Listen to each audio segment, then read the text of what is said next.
the pleasure of meeting with and getting to know the Vargas family, or at least maybe the aunt and uncle, I think is what you said.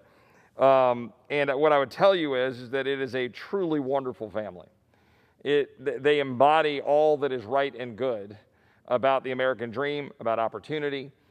These are American citizens who happen to have, Hispanic family members, and which so ironic because, those of us who really try to take and honor the idea of judging people by the content of their character and not their skin color or race or creed, I find it ironic that my colleagues on the other side of the aisle seem to only view the purpose of the legislative body to view human beings by the color of their skin, and to make all of our policies based on segmenting us out. To quote the Supreme Court and John Roberts in a seminal Supreme Court case, that divvying us up by race is a sordid business. And my colleagues on the other side of the aisle often use words like voter suppression when we talk about believing we should have voter identification, believing we should have rules in place about how we run our election systems, heaven forbid. And would the gentlelady agree that too often those words, like voter suppression, are code words, buzzwords, for the allegation that those of us who believe a secure border is better for immigrants and American citizens, believe that voter ID and systems that make sure American citizens are the ones voting, that we are labeled bigots, and that words like voter suppression are code word and buzzwords, dog whistles, that we are bigots, and that the agenda of my colleagues on the other side of the aisle is often directed in that to label us such. Would the gentlelady agree with that? I definitely agree with the good gentleman from Texas. You see, it's unfortunate that our colleagues on the other side of the aisle use race as a tool to push their agenda. We're here in this country, every single one of us are equal. God created us equal, and thank God we have a Constitution that affirms it.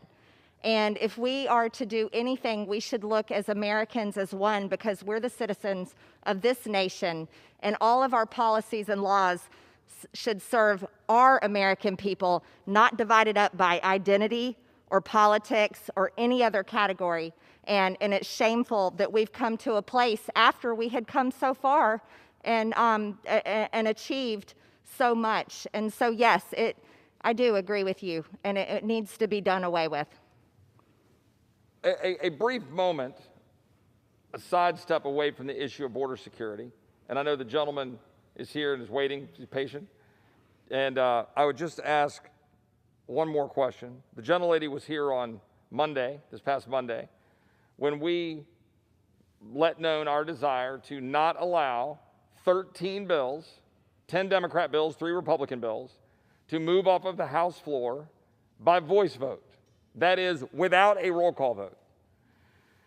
And you would have thought that we, lit a match on the floor of the House of Representatives, or had done something extraordinary to just break this hallowed institution from its smooth operations of today.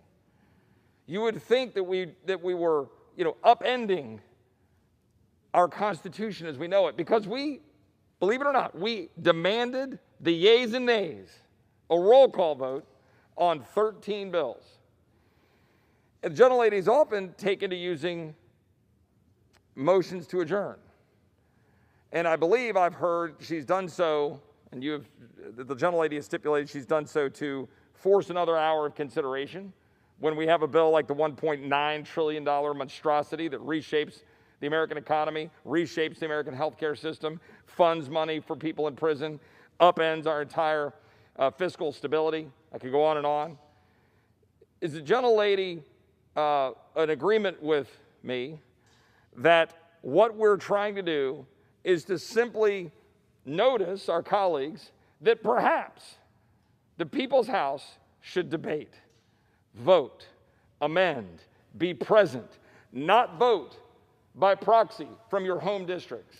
Right. Actually be here, not have fences with razor wire, actually do our job, actually represent the people that elect us to come here. Would the gentlelady agree with that? I absolutely agree with the good gentleman. This is a place where we're sent to do a job for the people of our district. We should be able to vote on record and not have to hide behind a voice vote.